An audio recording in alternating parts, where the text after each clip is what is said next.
Hi, it's me, Cheri Hardman, getting ready to give you your next episode. But first, I want to tell you that I am doing a live comedy version of Diary of an Ex-Ho on December 6th at a venue called Ray Loft in Portland.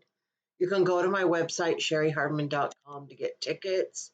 It's going to be a lot of fun. I have a great lineup for you. So do that. And then while you're here, be sure to subscribe to my channel, like, and comment. Every little bit helps. Enjoy the episode. Welcome to Diary of an Ex-Ho. I'm Cheri Hardman. I'm your ex-ho, and today's guest is Cory Michaelis. So sit back, enjoy the episode, and remember the old saying, always a bridesmaid when you're a hoe.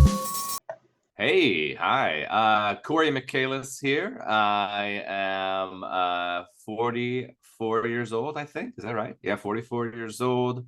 My pronouns are he, him. Sexual orientation is just straight nerd. Boring ass straight nerd. And I'm divorced and dating somebody. Okay, cool. Well, it's great to have you. You're one of the first people I met in comedy, so Yeah. took How a long? class from you probably more than once. Yeah, So maybe. I think Was that like 8 years ago? 7? probably because I started doing comedy 9 years ago, and then Okay. a little ways in, then I took the first class, and and then I took the second class. So anyway, we've worked together some. So Yes. so We've been around. We did a bunch of gigs early, especially. mhm, So yeah, weird. Once you get in work, you don't see people anymore. right, right. All It right. seems Well, like, first thing we do usually is we start off with the marry, shag, kill. Okay. yes. So I'm going to go to that. I try to orient it to the person, Oh, depending on how well I know you, which I don't know you that well. But let's yeah. go get it, and then I'll explain how I got there. Of I like course, it. I didn't prepare my. So it's marry, shag, kill. So you marry one, you shag one, you kill one. Since you have a history of being a teacher, I Hmm. gave you the teacher edition. So, Okay. so we have Edna Crabapple of Simpsons, I think, right? Yes. Walter Yes. White from Breaking Bad, and Mrs. Frizzle from the Magic School Bus.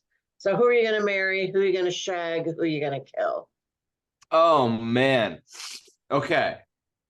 Um. This is interesting. I'm tempted to marry Walter White, but I feel like you can't be married to someone like that, um, who's like just for the money, really, honestly, and we wouldn't, I don't think he happens to be gay, maybe, but it would just be a marriage for show. Right. But I don't think you can marry someone and not be involved, like not also be doing the illegal thing or somehow culpable. You know what I mean? So Hmm. that'd be too much anxiety for me. So I gotta kill him. Gotta Okay. kill Walter White. I know I went from marry to kill real quick there. Uh, and I don't want to be married to a teacher. Well, They're both teachers, I think. They should all be oh, teachers. that's right. So, Yeah. Well, I was gonna say I'm married to a teacher that I don't. I should have. I don't want to be married to a teacher that I don't enjoy their company okay. because they have the summer off. Right. So I can't. I can. You know what I mean? Like I can't just be like, well, they seem like they'd be fun. So who would I want to be around most? All right. I think I would marry Mrs. Frizzle though. Is she married? Oh no. Am I Oh, marrying a lady well. married? Maybe she's a hoe or. Well, she gets a divorce and in this scenario. Yeah, because I don't want to be having sex with someone who's already married. You know, like we'll assume she's gonna. So I'm marry Mrs. Frizzle and Edna. She seems like she's a wild one. Yeah. Pretty fun, you know. But I couldn't, and she's a smoker. So I don't think I can marry a smoker. So Oh, but I could have sex with a smoker. You know, that's so I'll shag Crabapple, all and right. I'll be married to Mrs. Frizzle. God, she seems a little boring. Maybe not. Maybe the buttoned up thing is just it's just for the I'm a teacher, you Mm, know. She's right. actually fun and wild. I could be a pretty she seems like you could be around her for a long periods of time, whereas Right. Crabapple, She seems likable. I mean, yeah, Crabapple I feel like would be a nightmare to be around on a day-to-day basis. So okay. uh yeah, I think I got it. All Shag right. Crabapple, kill White, Mary Frizzle. I'll take her name too. I don't care, you know, Cory Frizzle, whatever. That's a good stage name. All right, that's good. Goodbye, Walter White. And let's get out of here. Yeah, yeah. Okay. So, when it comes to sex, would you rather watch or be watched? Oh, interesting.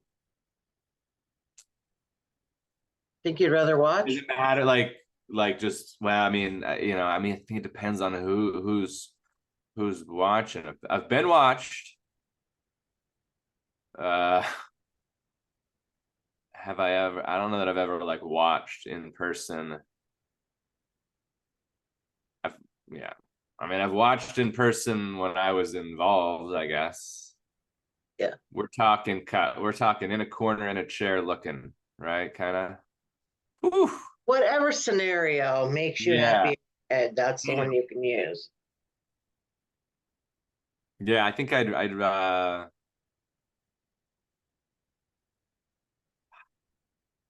guess rather watch. Okay. Hmm. Do you have a rationale for that? See, that's the thing is like so I've been watched by like there's been many years ago couples who you know were like, hey, you want to spend some time with my gal here and I'll hang out, and it was fine. I had Mm-hmm. to ask a lot of questions, you know. I had to be like, so what do you do, sir? What do you do while this is happening? And everything was all fine and good there. I didn't mind it at all. It was okay. Mm-hmm. But there's like just sort of a you know, if it was a woman watching me with a woman, I mean that sounds great. That sounds fun. Mm-hmm. But it was a guy watching and it was just whatever. But then do I want to watch a guy with a gal? Yeah, that's not bad. I mean, I watched it on the internet. Mm-hmm. So I think in person that'd be fun, but and like as long as yeah, I mean we're assuming everybody's on board, of course, and You're not and I, peeking through a hole. yeah, we you're setting this is all set up for you to be like, haha, he likes to watch people. Um, I thought that pretty much everyone was going to say be watched because I they thought get performers are going to mm, be exhibitionists, but that hasn't really been the case. I think more people have had body issues and didn't want to be watched. it's interesting. That I didn't that doesn't really concern me. Again, I'm assuming that everybody is on board, you know. So like, I don't think someone's gonna be watching, going like, "Oh, geez, he's got his zit on his ass." Like, you know, like they're like, sort of assuming that everybody's Right. into it. I think that's interesting. I don't. I think it'd be fun to have someone watching, like not secretly, but like not in the room, but they're watching on video or they're watching through a hole or they're like that's kind of hot. That's fun. Right. I Okay. mean, I'm cool with it. Here's what I will say. I don't have. I mean, it sounds like other people have answered that they don't want one. Yeah, I'm not. I'm for both. That's why it's a difficult question for me. Okay. I'm bored with both. I got that. Hey, Yeah. when you were a kid, what did your parents or whoever raised you, what do they call private parts? I think private parts. My mom and dad are married still, and we're together. They're my biological parents, and my Mm-hmm. mom had a daycare for like 10 years, like basically the first 10 years, 9, 10 years of me being alive, and so just like it's like living with sort of a teacher, I guess, kind of in terms of how they talk. So she had to Right, be. It wasn't cursing, and it wasn't because my parents don't swear. It was just more because like that's how she had to speak on a day-to-day basis with kids that weren't hers in the right, house. right, So yeah, it was always euphemisms for sure. Um, I don't think it was the and then there was no my mom, but there was it's my brother and I, so there was no girls in the house. So like there was not really speak of women's parts mm-hmm. or girls' parts. So your privates. I do remember a story. What was the story? How did it go? I misunderstood. Oh, I thought Jock was Jaw, I think, or vice versa. So in kindergarten one time, I said I just got hit in my jock or hit in my jaw. How did it go? How did the story go? I think I called my because jock strap was like I played sports, so it was a jock strap, and I thought that area was your jock Mm-hmm. because you had a jock strap, so that's your jock, right? My dad jokingly would call them gonads, hitting the gonads. Yeah. Yeah, yeah, funny. I don't know how. Um, were your parents good relationship role models? Yeah, they it's like a relative thing, I suppose, right? So based on what I hear from other people, yes, they were very good. Um, in general, sort of growing up, I'd say um I just thought like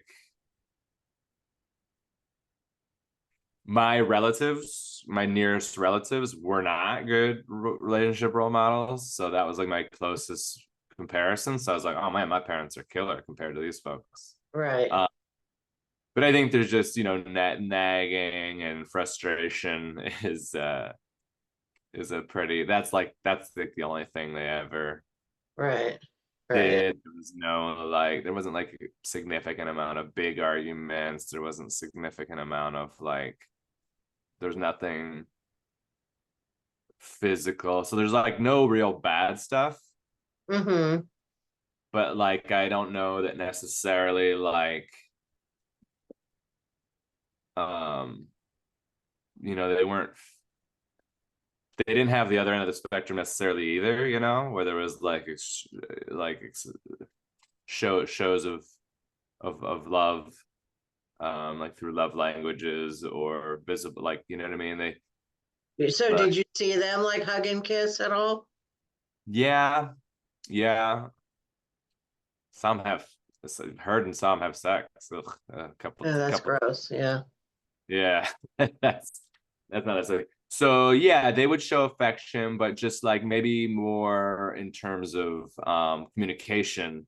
I don't know that they necessarily like conveyed because I think for me, like I don't express love verbally very much at all. Never really have. Mm-hmm. Um, with the person I was married to, people I've dated. So I do my love language is much more like giving or acts of service, I think. Right. So like I'm not sure exactly where that comes from, but I think that I don't have and I don't have like I don't have big arguments either with people that I'm like there's never like super negative, like the other side of the spectrum. There's not like it's all just kind of down the Even middle, and that was a problem for the marriage too, you know, that, you know, she really needed affirmation and stuff like that. And I just real hard time Right. communicating affirmation with my words. So Uh, and so that comes from something. watching your parents and their relationship, how do you think that has affected you and your relationships, or do you think it has? Yeah, I mean, that'd be the main way I think of sort of like just not. I mean, it's been described to me as just like very even keel and laid back, and like in a lot of ways, I think for some people that sounds amazing. You know, that sounds like wonderful. Like, Mm-hmm. oh my God, yes, I don't need highs and lows and you know whatever.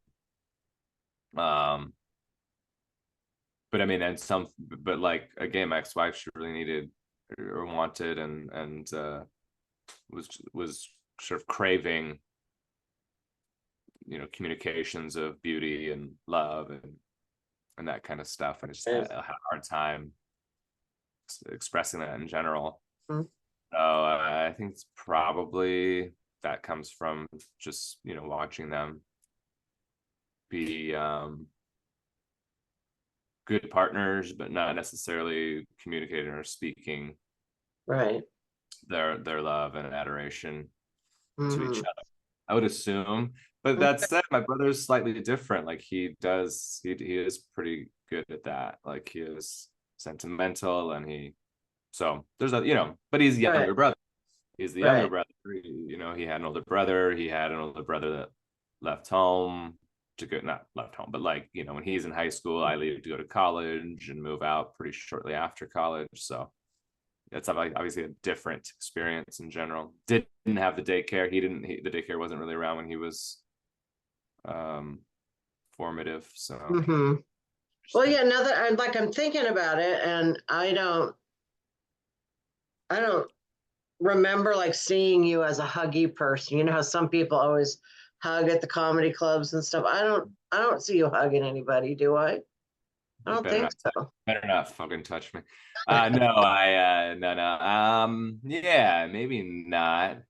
I think probably I'm more like slightly more physically show it than verbally, you know. Yeah. Oh, I don't mind. I don't, you know, I don't mind physical touch per se, but that's, but like it's really the communication of it, you know, the verbal. Mm-hmm. Just it takes a lot for me to. Right. I don't know. It's hard for me Is to it do. hard for you to just like give a compliment? I think it's not. That's not hard for me to do. I do think it sometimes maybe sounds not genuine, even if you know, because maybe I'm working hard to, you know, Or but sometimes, it is genuine, but it might sound not because I don't necessarily have the tone or the language, you know, the also I'm you know, I'm sarcastic a lot, so I suspect people, you know, like I'm tongue in cheek, I'm ironic, I'm sarcastic. It's how I like to, or sarcastic, I'm more ironic, I think, or whatever. right. And so yeah, I suspect people wonder if I've had people in comedy be like, "What's that supposed to mean?" And I'm like, "Oh, I no, you're great. I thought that was great. I promise. I swear. I swear." Like I don't, you know. So yeah, I don't know that I don't have a hard time giving compliments. But I know that some of it maybe sometimes doesn't come off as sounding genuine. Right. Right. So when you were a kid, Yeah. well, we're going to talk now about what I just call your sexual awakening. Like when you first noticed in the world, oh, wait, there's something going on here that I didn't previously know. Whether it was Yeah. somebody told you about sex or you just noticed, saw things, changes in your body, whatever it was. Can you tell Yeah. me a little bit about that? Yeah. So we had neighbor friends who were, so I don't know if this is my first, it's one of my first introductions to like sex was like pornography through neighbor buddies who like rifled through their parents' closets and places where they hid things. And so like my brother and I we're like little goody two shoes. We didn't do anything wrong. We always behaved well and we're sweet. And everybody thought we were just the two sweetest little boys, little blonde, little towheads. We're nice and kind and polite and all that. And never wanted to do like break rules. That was very scary to both of us. And so we go up to their home and they're like, we're gonna go, sledding or snowboard, sledding. And so we got our gear on and we're puffy jackets and beanies and hats and snow stuff. And we open the door and it's just like porn on the TV. And we were like this is crazy to us. But intriguing, like interesting. But we were just sort of like, yeah, very naive. And that was, we were like, oh my God, we're gonna get so much trouble. And like, they were getting grounded all the time. We never got grounded. There was no grounding. Those didn't exist. So I guess like we lied like so hard when it got, because like we came home one day a week later and their mom is on our couch talking to our mom and going, yeah, they previewed some of our videos and and I was like, oh no. And so my mom was like, my mom was like purposely naive. She's like, well, you guys didn't do that, did you? And we were like, no, we were playing video games in the bedroom. And she's like, oh, okay. And she just believed, like, I don't know if she was just like wanted to believe that or actually believed it or what, but she was like, of course, that makes sense. And it's like, of course we will. What do you take? Like, hello. Right. Of course we watch. We're 13 and 9 or 14 and 10 or whatever. Like, we were intrigued and interested. So then, you start sneaking, like, they had magazines hidden under their bed that they'd stolen from their parents or that they'd found or whatever. So I would like grab a page out of the magazine and stuff it in so I could get it back to my house and just look at it. And I remember my mom getting like Frederick and Nelson. No, what's the one that's like lingerie catalog from back? Fredericks of Hollywood. Fredericks of Hollywood. Yes, we get that, and I would like, swipe that and look through, because it was just being sent because it was being sent, I think. But we weren't a Christian family or anything like that, but like I chose to be involved in like youth groupy kind of stuff in early high school. And I was undersized. It was like, I was like a short, light. I was very small, and so I was young for my grade. It was just all these things working against me being even slightly confident with the idea of anything physical or sexual with a girl. And so I was like, yep, all good. Not gonna do nothing to my wedding night, but then, I had some girlfriends in high school and fooled around and stuff, but very like over the clothes, like, yeah. So I didn't have sex until I was 22 on my wedding night, like intercourse. Right. Well. Yeah. So I didn't have a lot of no experiences really until I was like 17, 18. We would do like, I mean, this is getting a little specific, but my ex, who became my wife, we would do like fully clothed, under the clothes stuff. Right. Right. Like while her mom like one time was home and like came downstairs to water the plants in the basement, like to kind of like check on, prevent us from doing anything more. We had to like, shuffle, but we were fully clothed, so there's like no. Right. Anyway. Just living on that edge, huh? Yeah. Literally edge. Did you have any celebrity crushes? Yeah. Oh yeah. What I've learned is it's really wild. It's just very consistently sort of like brunette, curvy gals my whole life. Personally, pornography, celebrity, like, and I just think it starts with like Kelly Kapowski. Uh, so Tiffany Amber Thiessen on Saved by the Bell was like, maybe I don't know about the first, but like one of the first of memory. And then from then on, just like it's always been, that's what it's always been. And like even like, yeah, not always, but brunette and curvy for sure, always. And then like even with like more masculine features, even sometimes like stronger jaw lines and stuff like that. Oh yeah, I mean that, you know. And but I don't know, like you know, I don't really have a, I don't know if we can pinpoint sources of stuff like that, but that's what it's always been for Yeah. me. All She was a right.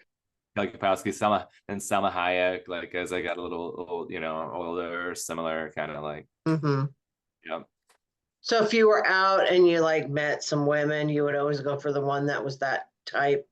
that's right. Yeah. Okay. Like almost 100% of the time. Yeah. Um, are there any like mainstream movies that you can think of that had like a scene in it that you kind of always went back to or you thought was really hot that you can think of? Um,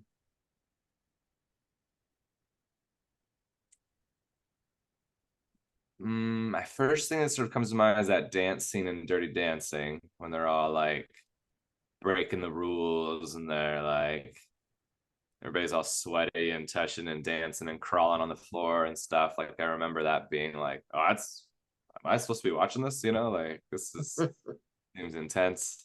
I remember we weren't allowed to watch Pretty Woman, Mm, and we had it on VHS somehow, but it must have been recorded from TV, which you're right. hard to imagine how they put that on TV with, but I don't know.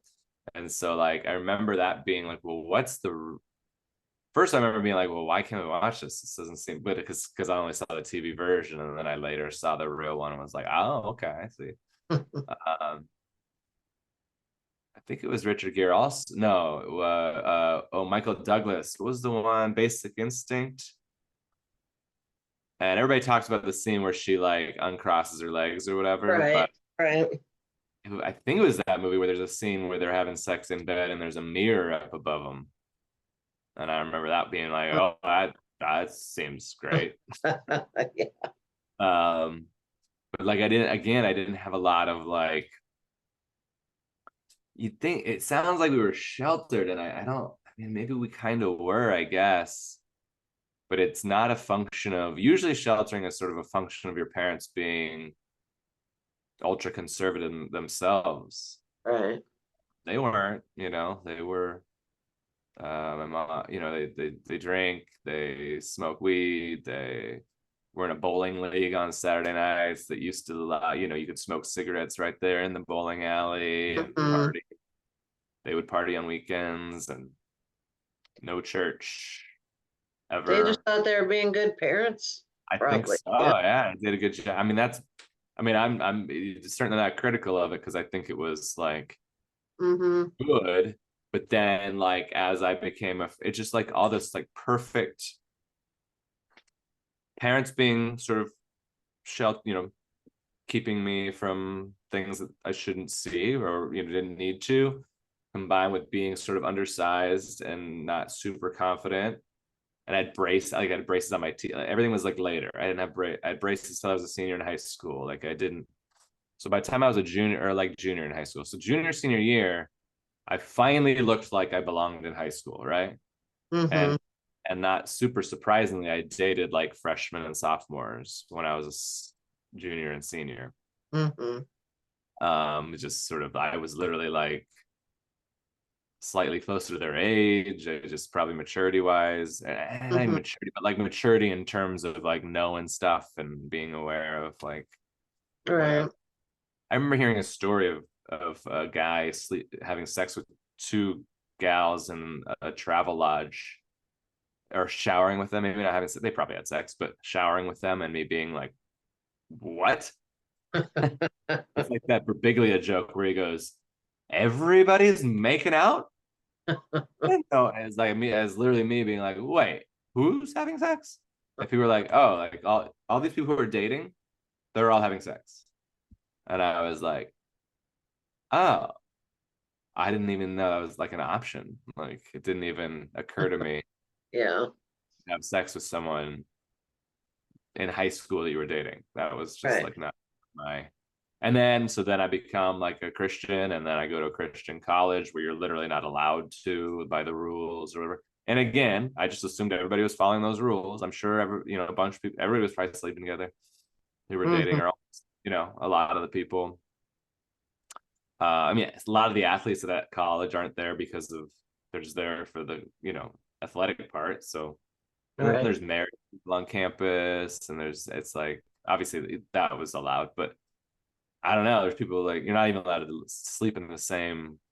Like we got in trouble once because my girlfriend at the time crashed at our house that we lived in on the couch in the living room. Oh, yeah. Like got back to the whoever, and I was like, oh, well, she slept on a couch, and she was super tired. She shouldn't have been driving. So what did you want her to do? And that was very confusing. Anyway, but Yeah. they were probably like, you guys hooked up, and I was like, no, we did not.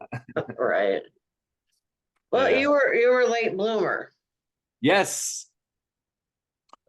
Very. And then I was married, and then I was with that same person from 17 to 33. So we bloomed late together, and then at 33 it was like single for the first time in my adult life. So Did you go Boys Gone crazy. Wild? Yeah. Yeah, I went well real wild. Hmm. And just sort of I mean, at that point in time in my life, I had significantly changed my views on the world, and I'd been pent up a little bit. Um, Partly because her and I, we're really really good friends to this day, and we were really good friends then. We probably just shouldn't have been married, and we didn't know any better Hmm. until we knew better. And then when we knew better, we decided to split up, and um,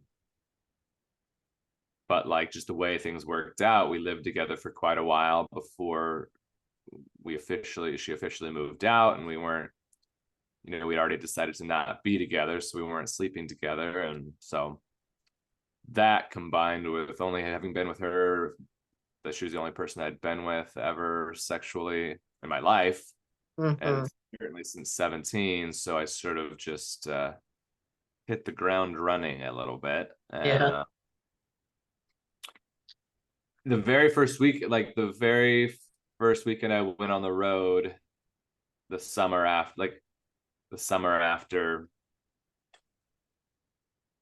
she moves out, and then that summer when I'm still teaching, so I like go out on the road, and I met somebody, and we slept together, and I was like, oh, okay. I didn't even. It was like weird how casual it was. I don't know. It was like the opposite of the spectrum. It'd been so serious and a big, huge deal my entire life. Hmm. I was 33 to sleep with somebody, and then all of a sudden, someone who I met at a bar who didn't even go to the show. And I say that just because, like, we didn't, we talked for a short amount of time, and she initiated, and I was like, oh, yeah, I guess. And that was like the thing that just kind of is like a mindset, I guess, or whatever, of like, oh, okay, for some people, this is not a huge deal. This is Hmm. not, it's on the level of kissing for me. Like for Right. me, kissing the first night you meet somebody was like, oh, that's kind of Right. wild. So And did you find any yourself like judging them in any way? no, I mean, I was pretty happy about it, if I'm being, Right. being fully, like, Right. oh wow, this is okay. I didn't realize. So then, but then I had to be very, of course, careful of being like, well, not everybody views it that way. I think more people, this is 11 years ago now, 10, 11 years ago now. So things have even changed since then, I think, of how people view Mm-hmm. in general or whatever. But you can't, it's person to person basis, right? So I had to like be very cognizant of like, okay, well, some people might spectrum wise might be more towards me or what I've been my whole life, and some people it's casual. And um there was a very distinct difference between people I knew personally, who like lived near me, and Mm-hmm. people who I met on the road. um because a lot of times people on the road were pretty clear about women on the road were pretty clear about like, well, I like the idea of you're leaving tomorrow. Right. I don't I'm not going to run into you in town. As far as my life is concerned, I don't have to tell anybody if I don't want to tell anybody. There's no this is just a casual thing. For the most part, but not everybody on the road felt that way. And so, but I Right. but I did. I went wild for like 6 months, really like wild, and then dated somebody who lived out of town, who was like a long distance, and that was pretty difficult. It was sort of like a bad choice to date somebody younger who lived in a different city and was sort of living a slightly different lifestyle. I was still getting up at 6 a.m. to teach high school, and they're out till midnight and on weekdays, and I'm like, this doesn't make sense. This is too much. And yeah, I was very insecure of that, all of that, and so it was a bad match. Right. Yeah, she was like, well, it's because you're insecure, and I'm like, yes, that's right. But if for someone who's still dealing with the insecurity of being with one person her entire life and having that not work out, I shouldn't have chosen someone who's younger that lives 8 hours away. And because I have a tough time handling, me trying to go to bed and you going out to party with your boys, your best buds, who are Yeah. guys. It's Yeah. like Yeah. a bad match. You're not wrong, and I don't think I'm necessarily wrong. I did need to become more secure, that for sure, but it was just a bad match to Mm-hmm. be dating someone like that seriously. So then Right. and then after we split up, I was like, all right, I sowed my wild oats, and then I dated somebody. So I've kind of like, I'm a year since the divorce, we didn't actually get a divorce. Like, we took like 6, 7 months to even try to do the paperwork and do the divorce stuff because we just weren't in no hurry. Mm-hmm. In fact, I think I think I have to do some paperwork to get her off the deed of the house still. This is 10 years ago, and I just realized that she doesn't even know. I'll have to call her and tell her.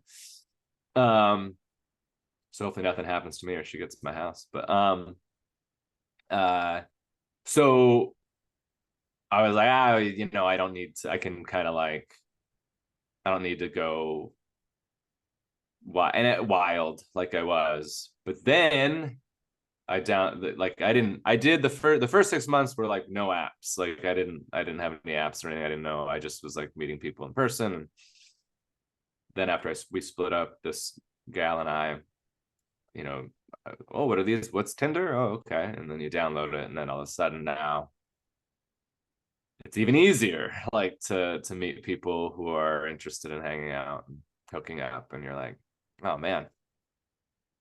So I was wild for couple more years. Okay. But What? I say that like it was bad. I say like it's bad. It was totally. Right. No. fun and fine, and I just think people judge it, I guess. So I get you know anxiety about talking about it because people can, like, at the time nobody judged it because it was like, oh, you've been with one person your whole life, oh my gosh, of course, sow your wild oats, have a Right. heyday. But then you get, there's a tipping point where people go like, all right,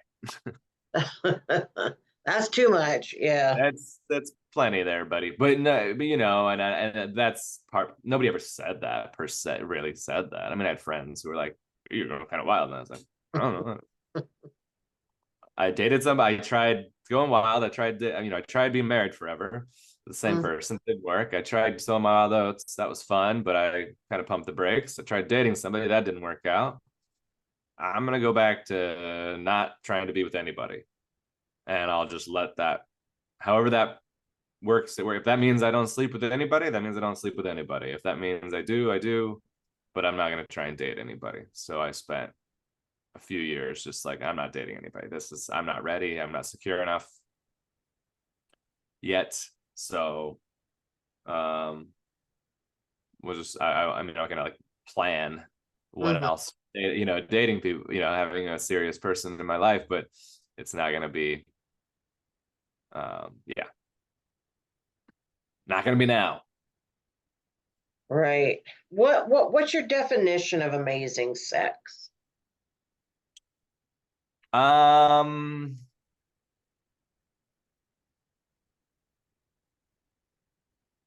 I think it is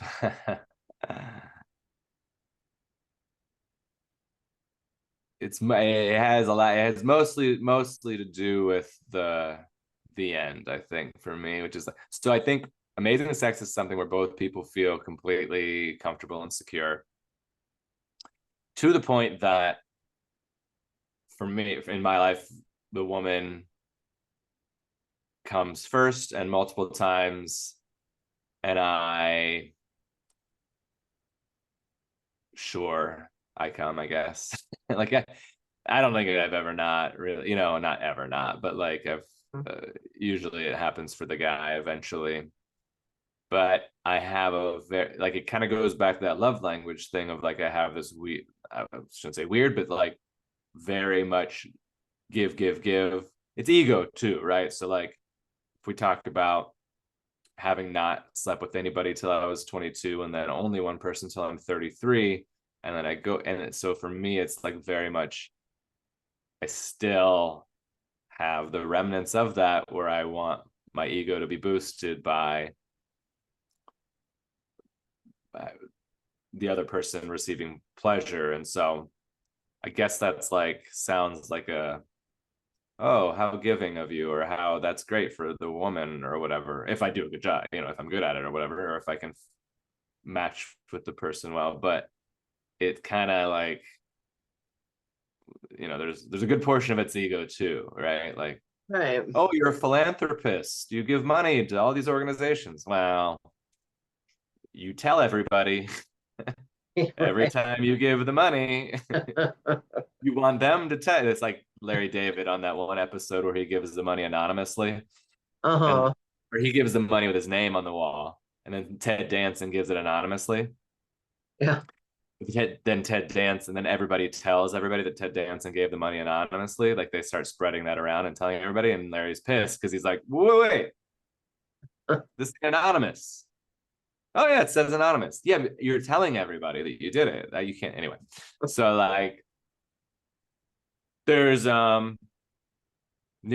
So, but to your original question, I think it's everybody feels comfortable and secure to the point that they can be not inhibited, and the result of that is you know Right. multiple So, okay. multiple orgasms occur.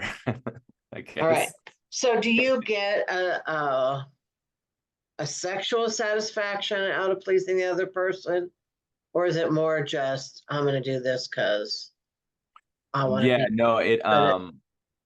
right, yeah, because it's like, so for me, like, if I've ever had a tough time getting turned on, or getting turned on, like, a second time, especially. If I if I go down on the other person, then that works for me.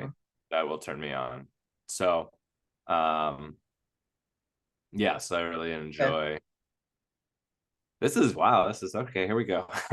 But yeah, so that's I'm not gonna send this one to my mom, but so yeah, so there's like not like a physical thing occurs for me doing that, which is interesting because I think when you flip that, I think a lot of people kind of go like, well, women don't like going down on guys, they don't enjoy that, and it's like in my experience, there's plenty of women who like to not just blowjobs or something, but like do things that make the other person feel good, and the person feeling good makes them feel good. Like that's not that crazy to me. And so there's a lot of I think there's a lot of stigma out there about like, but it doesn't physically make your finger feel good to touch someone's, you know what I mean, like, or your hand. No, but it's them feeling good and expressing that they feel good through things they say or how they, noises and all that kind of stuff, where you go like, oh, okay, well, that's really, that makes me feel good. That's not right. I've told this story before on here, but yeah. My ex was the type. Of course, he was a sex addict, but I would fall. He would go down on me so much that I would fall asleep. After a while, it's like, Sure. And then I'd wake up a couple hours later, and he was still doing it. Like, so I mean, I guess he must have got something out of it, just because I wasn't conscious when it was happening. So, oh my gosh, well, okay. Yeah, that's an interesting, like, I've over the time, yeah. So like the physical act of sex, I am not at all addicted to. For a while, I definitely felt like there was like the chase, a little bit, and then, Sam Morril has a very funny joke where he says, "Sometimes I'll just get the consent and then go home and jerk off to that." Or masturbate, whatever he's, however I butchered the joke, I'm sure, but I resonate. I was like, I feel like I can totally feel that, like the ego boost of the consent and the person being on board and interested, felt, I wouldn't say enough, because then I have the added next part of like making them feel great is very endorphin boosting for me or whatever. So that was the stuff that I was really on board. I remember just chatting casually like this about that with friends from high school that I knew from high school. No woman of my age in high school or older for sure ever had even the slightest bit of interest in me in high school, or saw me that way, or thought of me that way. Not once. But we get older, I get a divorce, I see people like that, and you kind of go, and now I'm an adult, and it's totally different, and I'm not as much of a dork or whatever, and I do comedy, and I've changed as a person, right? And anyway, having a casual conversation once, and I remember a woman from high school who, of course, I was like, you're great, and I thought she was so great. And I was like, yeah, I just, I kind of like just making women feel good, and that's sort of my thing, and it's a weird ego boost, and it's kind of, I don't know, something appears off, we're all a little off, right? And she was like, well, maybe maybe we should try that. I was like, oh, we never played out, or no, but I remember the moment of being like, oh yeah, I guess that, I mean, I'm not an idiot, but I guess from someone who has known me forever, that might sound like, what's the problem? Yeah. I don't know. It just seems like yeah. Anyway. All right, let's go to the wheel of dirty questions, and oh boy, ask you a quick question there. So all right, here we go.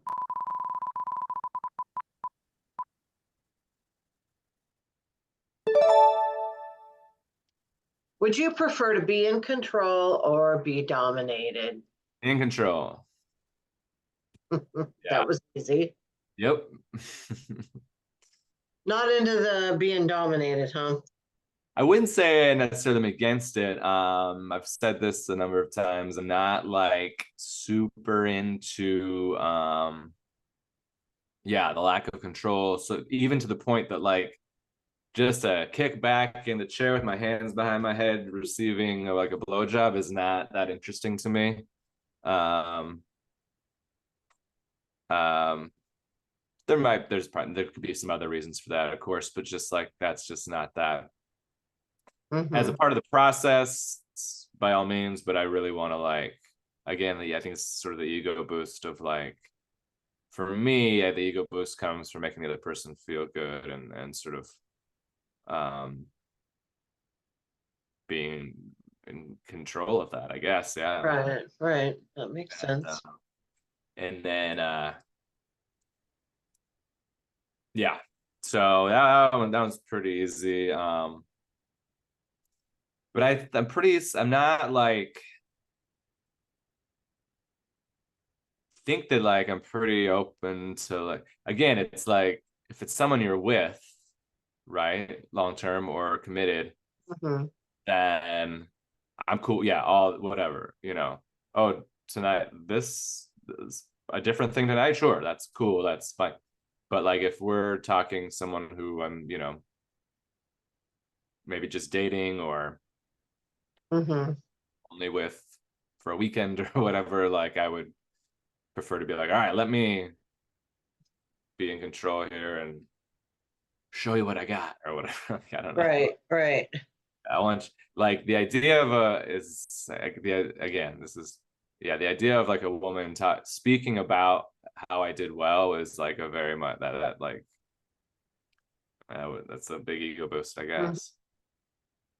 The id. What's the best compliment you've ever gotten on your naked body?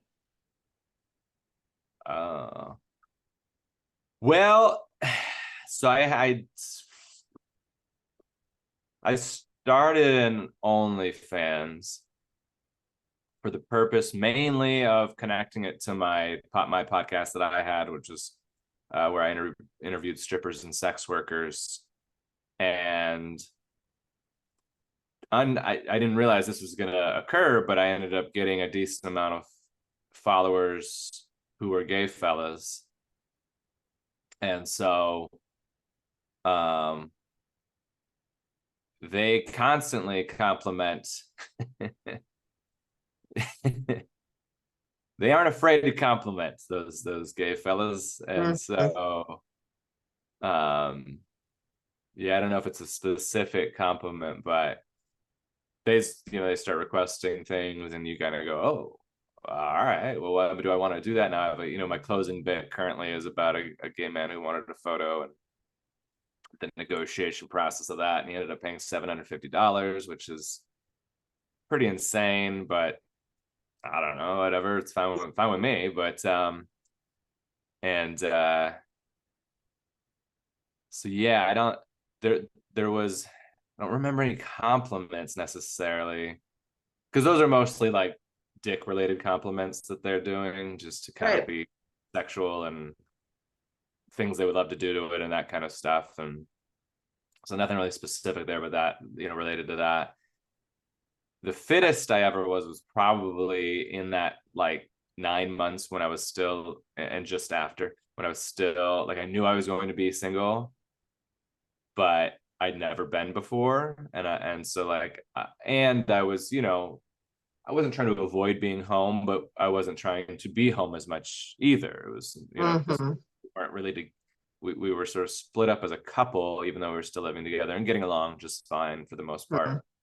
So I would spend time at the gym a little bit more. I kind of was like, in my mind, I was like, well, I've never slept with anybody other than her. I've never even dated anybody really other than her. I'm bald. I'm, all these things that I thought mattered. and I better get fit. Like I better, you know, so that was the most fit I ever was. And I don't remember compliments, but I remember personally being like, okay, all right. Like Mm-hmm. Well, whatever. first of all, I think $750 is a pretty good compliment. That's a pretty good compliment. Yeah, Yeah. but he didn't know. Like, I don't know what he had. He was taking a real risk. I don't think he had seen anything other than just like photos of me, my you know, fully clothed. I think maybe he'd seen at that point like an underwear photo. But you do have those butt pictures with Andrew Rivers. So many butt pictures. We had to stop doing that. That just lost us all. That people hated that. Oh, They got really? like the most. It was like like a microcosm of the internet, right? They got the most likes we'd ever get on anything, but they also got the most like negative comments and unfollow. But Well, right around that time, when we were taking the first time we ever did that, right around that time, I was still, I'm a little dad body right now, but my butt was looking good, and his, you know, it's his looks kind of deflated, and it's, you know, whatever. But so side by side, I got the first photo was like it was just by chance too. I was tanner, I was whatever, and it was I looked a little bit better than him probably, and so I was like, oh, I'll share this all over the place right. because.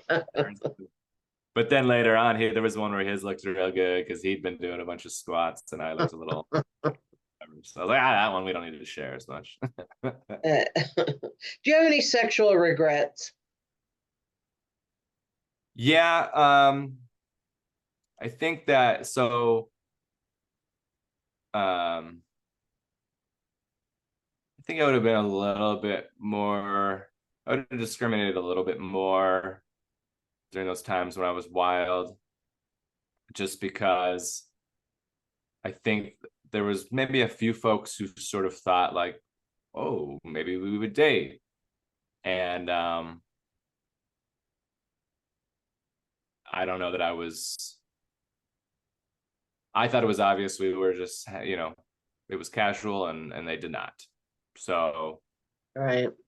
I don't have any interest. I don't, you know, I don't like the idea that we weren't on the same page of how casual our relationship was. So um, I guess, I don't know if that's, Yeah. I Oh, that makes say, but I regret that we didn't, because they may not, I don't know if they would have slept with me or not if we were on the same page. I don't think I ever purposely tried to pretend in order to, you know, no, I didn't. I think we mhm. were. And then, you know, I one specific person I remember, woman was sort of like sort of asked after we had spent a weekend together, and I was like, oh no, I thought this was pretty clear. And they said something to the effect of like, well, you should tell people that before. And I was like, it's fair, I suppose, but also I feel like you should ask that before Right. as opposed to after. Like, there's some onus on me to be clear and honest. I don't think you know, I didn't mislead. I think we waited till after to have the chat, and that was about, you know, we both waited, you know, and it sounds like it was important to you that this was a possibility that we date. And I mean, this was someone on the road, you know, this was someone who lived relatively far away from me. It didn't occur to me really that they thought we would Right. long distance relationship after meeting on a weekend, you know. But Hmm. so that one for sure. Yeah. And maybe a couple others like that were just slightly off maybe in the communication. That one feels like we were obviously pretty far off if they thought we were dating Right. Right. or going to date. Do you have any items left on your sexual bucket list that you haven't done yet that you'd like to do?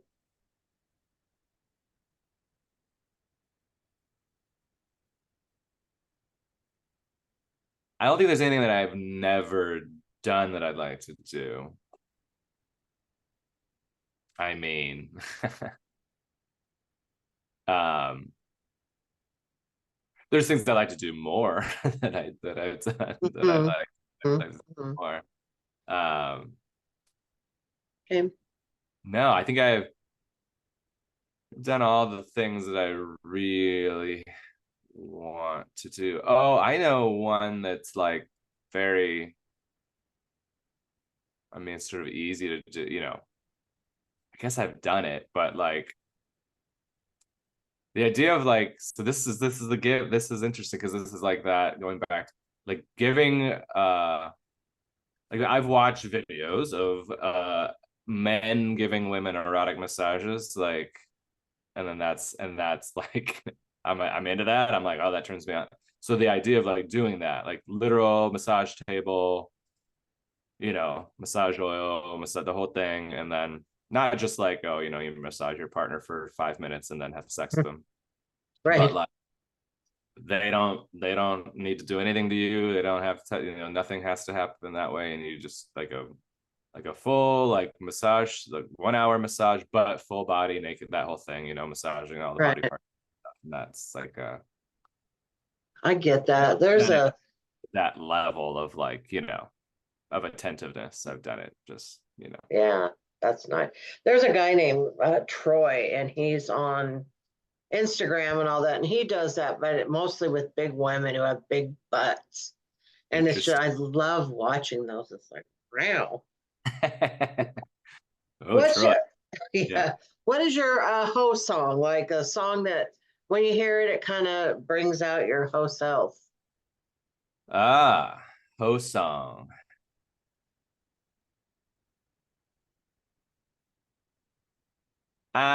So yeah, I guess I mean, it's like one of the hoiest songs there was, but My Neck, My Back is pretty fun. It's fun for joke purposes. It's fun for all the things, Mm, right? And yeah, yeah. uh, it was covered acoustically by I don't know about covered, but live. There's a recording of it by what's Rob Schneider's daughter's name? L King. Mm, And then there's people like you've maybe seen the videos of people in like coffee shops singing it, but I really love. So L King, I think, is really fun, and like, so she's singing a super dirty song acoustically. Like, I think it's a hmm pretty hot little number. And then this the added thing of her like not having a great relationship with her dad, not in general, but specifically Rob Schneider, who seems Right. kind of like a pain in the ass. He's not really my cup of tea personally. hmm I assume part of the reason they had a rough, I assume she doesn't really. So just kind of like it's a fun like, Right. look at this dad. I'm gonna stick it to you, stick it to you a little bit with this dirty song acoustically that has Right. these. It's like, yeah. So Yeah. I mean, it's like, yeah, that's a pretty standard. I don't know if it's standard answer, but like that's like the hoiest of the songs that. Okay. What is your Instagram? At Cory Michaelis Comedy, CoryMichaelis Comedy. Okay. And this episode will be coming out Wednesday of this week. So do you have anything you want to promote or talk about? Yeah, so that actual day, there's be might be hard to make it, but we got Dustin Nickerson at a show that I produce monthly in Everett, the historic Everett Theater, everettcomedy.com. Personally, stuff that I got coming up. I don't really have any road dates until January, but sure, I'll throw them out. In January, I'll be in Chattanooga, Tennessee at the Comedy Catch, um, doing a weekend of shows plus a teacher themed show. If there's any teachers out there listening, and then I'll be in being just some Oregon dates, and Susan Rice and I will be at Salem, Oregon in March. So yeah, Cory Facebook fan page or whatever you call it, or Instagram, you'll see it all. But I got some road dates coming back up in 2025. I usually kind of take the holidays, stay home for the holidays, kind of Right, right. try All to right. get close to work. All right. So they can follow you, see where you're going to be. And now Yes. we've come to the time that I'm just going to ask you to tell me an amusing sexually themed story of your choice. Yes. So tell me that and then we'll go. Um, let's go with this involves Andrew Rivers, my best bud and a comedian. So we're in Spokane, and he's just being a good wingman, but he also just, I guess, doesn't. He's always been much more discriminate with people he would hang around in general, not just women, not just for purpose of dating or sexual reasons, but just like we go out after a show, we're at a bar, he'll just like sit in the corner and watch Sports Center while I'm out there dancing and talking to people and having a good time. He just isn't as social. But he Right. was this particular night. He's had, I had met this woman in the past, or she knew, we knew each other from other shows, I think, and she wants to hang out and she wants to spend, I think, the night together. Not sure, but we're pretty sure. And we end up back at their home. And so there's another woman that, Andrew is talking with and hanging out with. And in my mind, I'm like, this is perfect. She's cute and he's Andrew, and he'd be lucky to hang out with her. And Mm-hmm. so in his mind, he's not interested for whatever reason. And so I retired to a bedroom with a gal, and we spend much longer together than he anticipated. And he's unbeknownst to me, he's upstairs kind of hiding from the other gal, going to the bathroom, pretending to be asleep, kind of running away from her, suggesting that hey, why don't we go outside and smoke some weed, so they can Mm-hmm. just trying to stall. And I assume I assume they're hooking up, just from based on what I had witnessed. And so he came downstairs a few times to the room and listens in and doesn't want to listen because he hears things he doesn't want to hear, and leaves and comes back down and listens again. The door's cracked at this time, so he's like, okay, maybe. And then he hears me whisper, "You're so tight."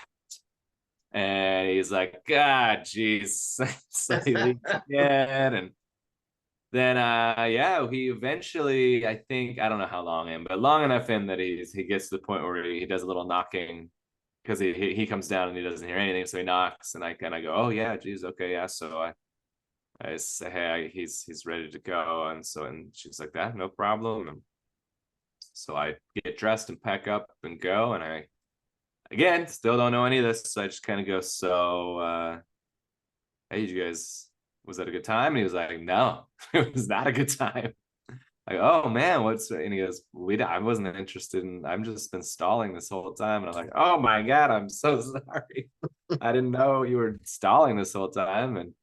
And so he, for years, gave me a real bad time about that. And he would hashtag "you're so tight" when he would make posts about us. And he told the story on stage. And um you know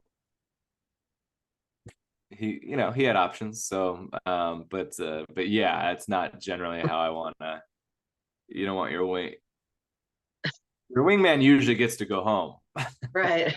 They don't have to wait. And he could have, he definitely could have, but he didn't want to leave me because he's a sweet boy looking out for me, I guess. And so that's one that's